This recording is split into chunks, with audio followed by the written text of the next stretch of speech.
قل من كان عدوا لجبريل فإنه نزله على قلبك بإذن الله مصدقا لما بين يديه وهدى وبشرى للمؤمنين۔ آپ فرما دیں جو شخص جبریل کا دشمن ہے وہ ظلم کر رہا ہے، کیونکہ اس نے تو اس قرآن کو آپ کے دل پر اللہ کے حکم سے اتارا ہے جو اپنے سے پہلے کی کتابوں کی تصدیق کرنے والا ہے اور مومنوں کے لیے سراسر ہدایت اور خوشخبری ہے۔ من كان عدوا لله وملائكته ورسله وجبريل وميكال فإن الله عدو للكافرين۔ جو شخص اللہ کا اور اس کے فرشتوں اور اس کے رسولوں کا اور جبریل اور میکائیل کا دشمن ہوا تو یقیناً اللہ بھی ان کافروں کا دشمن ہے۔ وَلَقَدْ أَنزَلْنَا إِلَيْكَ آيَاتٍ بَيِّنَاتٍ وَمَا يَكْفُرُ بِهَا إِلَّا الْفَاسِقُونَ۔ اور بے شک ہم نے آپ کی طرف روشن آیتیں اتاری ہیں اور ان نشانیوں کا سوائے نافرمانوں کے کوئی انکار نہیں کر سکتا۔ أَوَكُلَّمَا عَاهَدُوا عَهْدًا نَبَذَهُ فَرِيقٌ مِّنْهُمْ بَلْ أَكْثَرُهُمْ لَا يُؤْمِنُونَ۔ اور کیا ایسا نہیں کہ جب بھی انہوں نے کوئی عہد کیا تو ان میں سے ایک گروہ نے اسے توڑ کر پھینک دیا، بلکہ ان میں سے اکثر ایمان ہی نہیں رکھتے۔ وَلَمَّا جَاءَهُمْ رَسُولٌ مِّنْ عِندِ اللَّهِ مُصَدِّقٌ لِّمَا مَعَهُمْ نَبَذَ فَرِيقٌ مِّنَ الَّذِينَ أُوتُوا الْكِتَابَ كِتَابَ اللَّهِ وَرَاءَ ظُهُورِهِمْ كَأَنَّهُمْ لَا يَعْلَمُونَ۔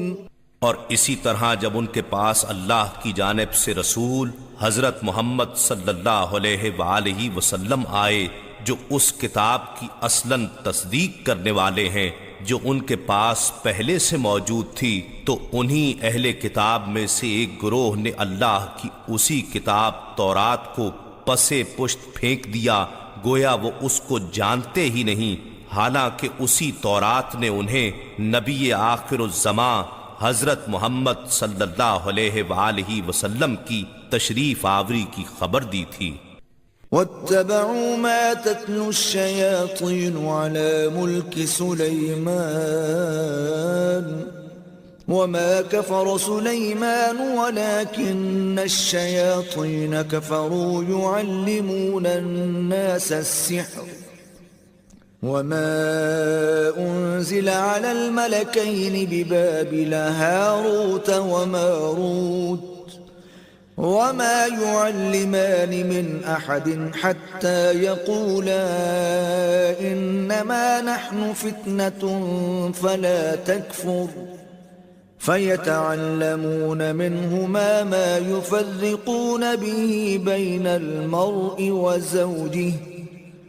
وَمَا هُمْ بِضَارِّينَ بِهِ مِنْ أَحَدٍ إِلَّا بِإِذْنِ اللَّهِ وَيَتَعَلَّمُونَ مَا يَضُرُّهُمْ وَلَا يَنفَعُهُمْ وَلَقَدْ عَلِمُوا لَمَنِ اشْتَرَاهُ مَا لَهُ فِي الْآخِرَةِ مِنْ خَلَاقٍ وَلَبِئْسَ مَا شَرَوْا بِهِ أَنفُسَهُمْ لَوْ كَانُوا يَعْلَمُونَ۔ اور وہ یہود تو اس چیز یعنی جادو کے پیچھے بھی لگ گئے تھے جو سلیمان علیہ السلام کے عہد حکومت میں شیاطین پڑھا کرتے تھے، حالانکہ سلیمان علیہ السلام نے کوئی کفر نہیں کیا، بلکہ کفر تو شیطانوں نے کیا جو لوگوں کو جادو سکھاتے تھے، اور اس جادو کے علم کے پیچھے بھی لگ گئے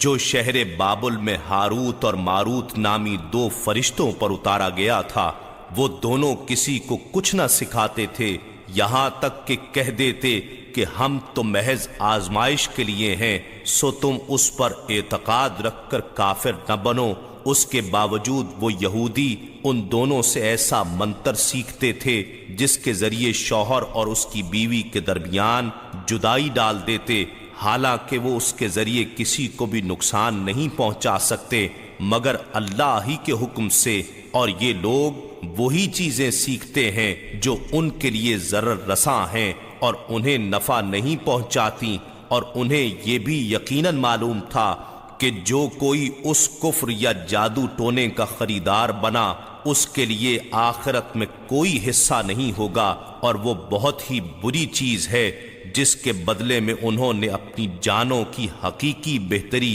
یعنی اخروی فلاح کو بیچ ڈالا۔ کاش وہ اس سودے کی حقیقت کو جانتے۔ وَلَوْ أَنَّهُمْ آمَنُوا وَاتَّقَوْا لَمَثُوبَةٌ مِّنْ عِندِ اللَّهِ خَيْرٌ لَوْ كَانُوا يَعْلَمُونَ۔ اور اگر وہ ایمان لے آتے اور پرہیزگاری اختیار کرتے تو اللہ کی بارگاہ سے تھوڑا سا ثواب بھی ان سب چیزوں سے کہیں بہتر ہوتا، کاش وہ اس راز سے آگاہ ہوتے۔